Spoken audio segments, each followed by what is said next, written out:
नमस्ते, स्वागत छ तपाईलाई मेरो YouTube च्यानलमा। म ईश्वर सञ्जाल, तपाई हेर्दै हुनुहुन्छ एमटीटी च्यानल।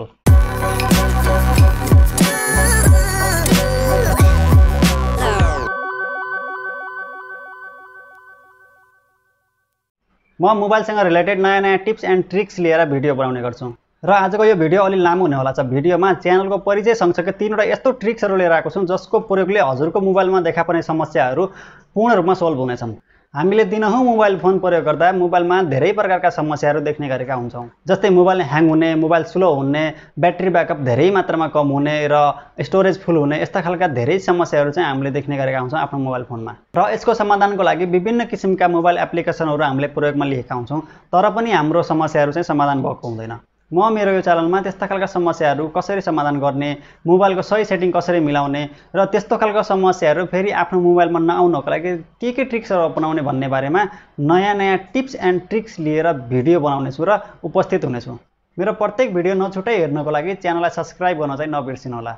र अर्को महत्त्वपूर्ण कुरो के छ भन्दाखेरि साथीहरू, हामीले दिनहुँ सामाजिक सञ्जालमा विभिन्न किसिमको विज्ञापनहरू देख्ने गरेका हुन्छौँ र अन्य अरू मानिसहरूबाट पनि सुन्ने गरेका हुन्छौँ कि अनलाइनबाट नै घरमै बसेर लाखौँ पैसा कमाउन सकिन्छ रे। हामीले यस्तो विज्ञापनहरूको बारेमा सुन्दा हामीले विश्वास भन्दा पनि फेक बढी लाग्ने गर्दछ, किनकि हामीलाई यस्तो साइट्सहरूको बारेमा कुनै जानकारी हुँदैन। हो, कुनै विज्ञापनहरू फेक पनि हुन्छन् र म हजुरलाई विश्वास दिलाउन चाहन्छु कि इन्टरनेटमा यस्तो पनि वेबसाइटहरू छन्, यस्तो पनि वेबसाइट उपलब्ध छन् जसको माध्यमबाट, जसको प्रयोगबाट हामीले घरमै बसेर लाखौँ पैसा कमाउन सक्छौँ।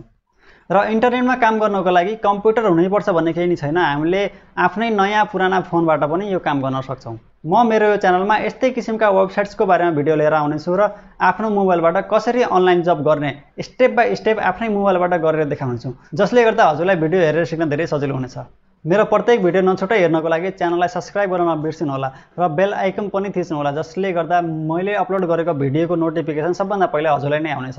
म यो भिडियोमा अति नै महत्त्वपूर्ण 3वटा सेटिङ लिएर आएको छु जसको प्रयोगले हजुरको फोनमा भएको सबै समस्याहरू समाधान हुनेछन्। यदि हजुरले त्यो 3वटा सेटिङ आफ्नो फोनमा प्रयोगमा लिनुहुन्छ भने हजुरको फोनमा भएको समस्याहरू लगभग धेरै मात्रामा कम हुनेछ। र अन्तिमको सेटिङ यति इन्ट्रेस्टिङ छ कि जसको प्रयोगले हजुरको फोनलाई मात्र नभएर फ्युचरको लागि पनि काम आउनेछ। त्यो सेटिङ के होला त? त्यो सेटिङ बुझ्नको लागि यो भिडियोलाई अन्तिमसम्म हेर्नुहोला र लागौँ आजको विषयवस्तुतिर। गाइस, सबैभन्दा पहिले हजुरको आफ्नो फोनमा भएको केही हानिकारक एपहरूलाई हटाउनु पर्ने हुन्छ। जस्तै battery booster, free wifi app, RAM booster app, VPN app, unsecure social app, यस्तो खालको एपले मोबाइललाई स्लो ह्याङ मात्र नभएर मोबाइलमा जङ्क अनि भाइरस पनि भित्राउने काम गर्दछ।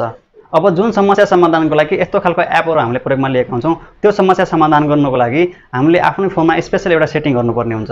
र त्यो सेटिङ कसरी गर्ने भनेर मैले ट्रिक नम्बर 2 मा आफ्नै मोबाइल फोनबाट त्यो सेटिङ गरेर देखाउनेछु। साथीहरू, यो मेरो मोबाइल फोनको स्क्रिन हजुरलाई देखिरहेको छ।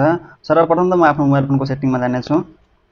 सेटिङभित्र एउटा डेभलपर अप्सन भन्ने नामको सेटिङ रहेको हुन्छ।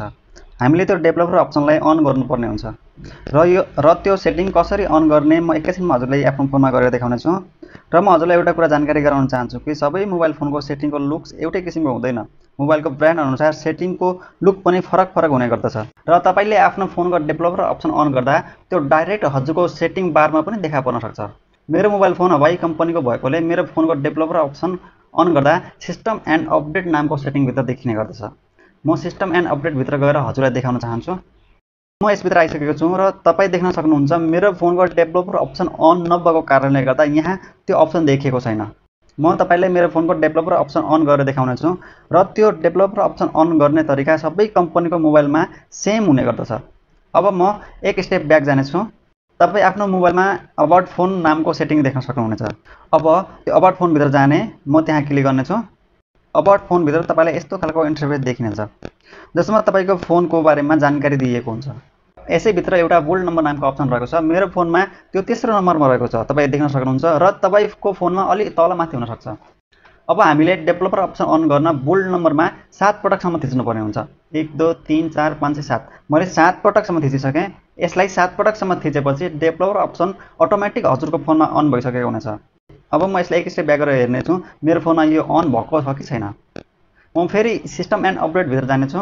अब यहाँ तपाईँ देख्न सक्नुहुन्छ मेरो फोनको डेभलपर अप्सन अन भइसकेको छ। अघि हामीले यसभित्र चेक गर्दा डेभलपर अप्सनको नामको सेटिङ देखिएको थिएन, किनकि त्यतिखेर मेरो फोनको डेभलपर अप्सन अन भएको थिएन। अब हामी डेभलपर अप्सनलाई क्लिक गर्नेछौँ। डेभलपर अप्सनभित्र यस्तो खालको एउटा इन्टरफेस देखिनेछ। यसभित्र एउटा स्पेशल सेटिङ रहेको हुन्छ जसको नाम ब्याकग्राउन्ड प्रोसेस लिमिट हो। हामीले त्यो ब्याकग्राउन्ड प्रोसेस लिमिटभित्र जानुपर्ने हुन्छ। यो डेभलपर अप्सनभित्र धेरै प्रकारको सेटिङहरू रहेका हुन्छन्। कुनै दिन म यो सबै सेटिङको बारेमा एउटा स्पेशल भिडियो लिएर आउनेछु। यदि अहिले यो सबै सेटिङको बारेमा भन्ने हो भने भिडियो धेरै लामो हुन सक्छ। त्यसैले आज हामी ब्याकग्राउन्ड प्रोसेस लिमिटको बारेमा मात्र बुझौँ। अब तपाईँ यहाँ देख्न सक्नुहुन्छ ब्याकग्राउन्ड प्रोसेस लिमिटको अप्सन आइसकेको छ। अब यसमा क्लिक गर्ने, यसभित्र यस्तो खालको इन्टरफेस देखिनेछ। यसमा तपाईँको स्ट्यान्डर्ड लिमिट चुज भएको होला, मेरोमा पनि त्यही नै चुज भएको छ। यदि तपाईँको मोबाइलमा धेरै नै प्रब्लम छ भने तपाईँ नो ब्याकग्राउन्ड प्रोसेस चुज गर्न सक्नुहुन्छ, जसले गर्दा हजुरको मोबाइलको ब्याकग्राउन्डमा कुनै पनि एपहरू रन हुने छैन र हजुरको फोनको ब्याट्री इन्क्रिज हुनेछ, मोबाइल फास्ट चल्न थालिन्छ, ऱ्याम कहिले फुल हुने छैन। ब्याकग्राउन्डमा अनावश्यक एप मुभ हुने भएको कारणले गर्दा नै ऱ्याम फुल हुने गर्दछ र ऱ्याम फुल भएको कारणले गर्दा नै मोबाइलमा ह्याङ हुने, स्लो चल्ने खालको प्रब्लम देखा पर्ने गर्दछन्। ब्याकग्राउन्डमा एप रन हुने भएकोले गर्दा ब्याट्री पनि त्यति नै युज भएको हुन्छ, जसले गर्दा ब्याट्री चाँडै सकिन्छ। यसमा अरू पनि 4वटा अप्सन रहेका छन्।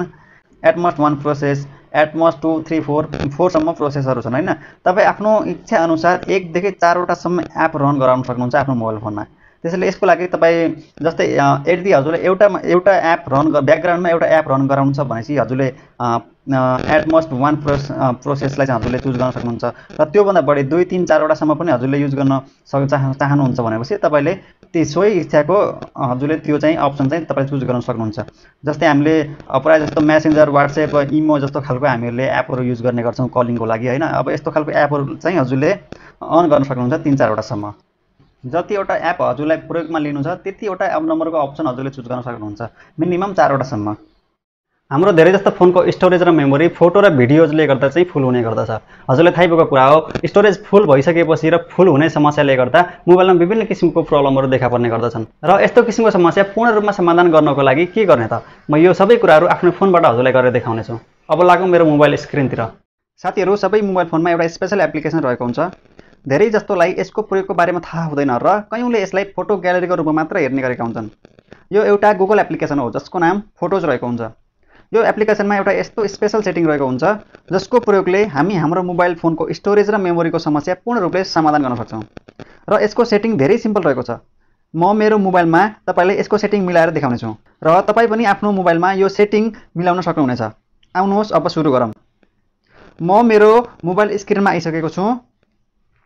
अब हामी फोटोज एप्लिकेसनमा जानेछौँ। फोटोज एप्लिकेसनमा क्लिक गरेपछि तपाईँलाई यस्तो खालको इन्टरफेस देखिनेछ र यसले तपाईँको फोनको गुगल एकाउन्टसँग साइन इन गर्न लगाउँछ। हजुरको फोनमा भएको गुगल एकाउन्ट अटोमेटिक स्क्यान भइसकेको हुन्छ, मात्र तपाईँले यहाँनिर डनमा क्लिक गरेर एप्लिकेसनलाई अन गर्न सक्नुहुनेछ। म फोटो एप्लिकेसनभित्र आइसकेको छु। यहाँ तपाईँ देख्न सक्नुहुन्छ यस एप्लिकेसनभित्र धेरै फिचरहरू रहेका छन्। म कुनै अर्को भिडियोमा यसको सम्पूर्ण जानकारी लिएर आउनेछु। आज स्टोरेज अनि मेमोरीको सेभिङको बारेमा मात्र बुझौँ। तपाईँ देखिराख्नु भएको छ यसभित्र मेरो फोटोज र भिडियोहरू रहेका छन्।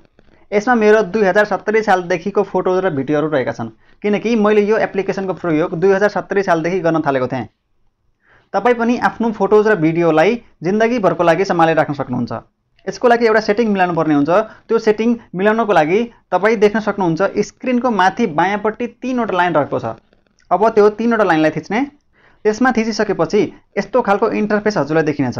यसमा अलि तलपट्टि सेटिङ रहेको छ। अब त्यो सेटिङमा जाने। सेटिङभित्र धेरै प्रकारका अप्सनहरू रहेका छन्। म कुनै अर्को भिडियोमा यी सबैको बारेमा भन्नेछु। अहिले हामी सबैभन्दा माथि रहेको ब्याकअप एन्ड सिन्समा जानेछौँ र यो ब्याकअप एन्ड सिन्सलाई अन गर्नेछौँ। सायद हजुरकोमा यो पहिले नै अन पनि देखाउन सक्छ, किनकि तपाईँले आफ्नो गुगल एकाउन्टसँग साइन इन गर्दा यो अटोमेटिक पनि अन हुने गर्दछ। अब अलि ध्यान दिएर सुन्नुहोला। यो ब्याकअप एन्ड सिन्सलाई अन गरेपछि के हुन्छ त? ब्याकअप एन्ड सिन्सलाई अन गर्दा तपाईँको मोबाइलमा भएको फोटोज र भिडियो अटोमेटिक गुगल इन्टरनेटमा सेभ भइसकेको हुन्छ। अब हजुर सोच्दै हुनुहुन्छ होला कि यसो गर्दा हजुरको फोनको स्टोरेज र मेमोरी कसरी खाली हुन्छ? म हजुरलाई एउटा कुरा जानकारी गराउन चाहन्छु। फोटोज एप्लिकेसनमा भएको फोटोज र भिडियो डाइरेक्ट गुगलमा जम्मा भएको हुन्छ। यसले तपाईँको फोनको मेमोरी प्रयोग गरेको हुँदैन। गुगलले तपाईँलाई 15 GB सम्मको फ्री गुगल स्टोरेज प्रदान गरेको हुन्छ। अब तपाईँले एउटा काम गर्नुपर्ने हुन्छ। यो सबै सेटिङ गरिसकेपछि तपाईँको फोटोज एप्लिकेसनभित्र जुन फोटोज र भिडियो सेभ भइसकेको छ ती सबैलाई आफ्नो फोनको ग्यालेरीमा आएर डिलिट गर्नुपर्ने हुन्छ। फोटोज एप्लिकेसनमा सेभ भइसकेका फोटोज र भिडियोहरू हजुरले ग्यालेरीबाट डिलिट गर्दा फोटोज एप्लिकेसनमा डिलिट भएको हुँदैन। ध्यान दिएर सुन्नुहोला र बुझ्नुहोला। फोटोज एप्लिकेसनमा सेभ भइसकेपछि वा फोटोज एप्लिकेसनमा देखिसकेपछि ब्याकअप भइसकेपछि मात्रै हजुरले आफ्नो फोनको ग्यालेरीबाट डिलिट गर्नुपर्ने हुन्छ। यसरी सबै ब्याकअप भइसकेको फोटोज र भिडियोहरू डिलिट गर्दा हजुरको फोनको मेमोरी र स्टोरेज खाली हुनेछ। र अर्को महत्त्वपूर्ण कुरा, यदि हजुरले जुन गुगल एकाउन्टबाट यो फोनमा एप्लिकेसन प्रयोग गर्नुभएको छ, यदि हजुरले त्यही गुगल एकाउन्ट अर्को फोनमा वा कम्प्युटरमा प्रयोग गर्नुहुन्छ भने यो फोनमा भएको सबै ब्याकअप, सबै फोटोज र भिडियोज अर्को फोनमा आउनेछन्। गाइस, यस्तो खालको धेरै एप्लिकेसनहरू उपलब्ध छन् जसको प्रयोगले हामी हाम्रो फोनलाई सधैँ सुरक्षित राख्न सक्छौँ र तिनै एपको प्रयोगबाट हामी आफ्नो लाइफको धेरैभन्दा धेरै महत्त्वपूर्ण कार्यहरू चाहिँ सजिलै आफ्नो मोबाइल फोनबाट सोल्भ गर्न सक्छौँ। म अर्को भिडियोमा यस्तै खालको टिप्स एन्ड ट्रिक्स लिएर उपस्थित हुनेछु। र हजुरलाई आजको यो भिडियो कस्तो लाग्यो? हजुर आफ्नो प्रतिक्रिया कमेन्ट बक्समा आएर दिन सक्नुहुनेछ। र हजुरको फोनमा पनि विभिन्न किसिमको समस्याहरू हुन्छ होला, त्यो समस्याहरू चाहिँ हजुरले कमेन्ट बक्समा लेख्न सक्नुहुनेछ र म त्यसको समाधानको लागि पक्कै पनि भिडियो लिएर आउनेछु। साथीहरू, यदि यो भिडियोले हजुरले अलिकति पनि सपोर्ट मिलेको छ भने हजुर पनि मेरो च्यानललाई सब्स्क्राइब गरेर मलाई सपोर्ट गर्न सक्नुहुनेछ। हस् त, आजलाई यति नै। फेरि अर्को इन्ट्रेस्टिङ भिडियो लिएर उपस्थित हुने नै छु। त्यतिन्जेलसम्मको लागि नमस्ते, जय नेपाल।